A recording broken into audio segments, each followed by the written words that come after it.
1960 में यह आगाज हो चुका था क्लैकर्स का। 1960s के बाद थोड़े ही अरसे बाद इसका नाम बोन ब्रेकर और नोज ब्लीड्स भी इसका नाम रख दिया गया था, क्योंकि ये शुरू में तो एक खिलौना था जिसको ग्लास का बनाया जाता था और मुख्तलिफ कंपनी जिसको बना रही थी, और ये देखते ही देखते फैल गया, बच्चे और बड़े भी इससे खेलने लगे। इससे दो नुकसान हुए। एक तो ये कि बच्चे इससे खेलते थे, उसके बाद ये एक उनके हाथ में औजार बन गया। आप देखेंगे तो इसकी मजबूती है, थिकनेस है।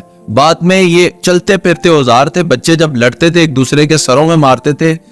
कई ऐसे वाकयात हुए। 1971 में तो 4 मेजर वाकयात हुए, जिसकी वजह से अमेरिका में तो FDA ने इसको बैन कर दिया, पूरी कंट्री के अंदर बैन कर दिया।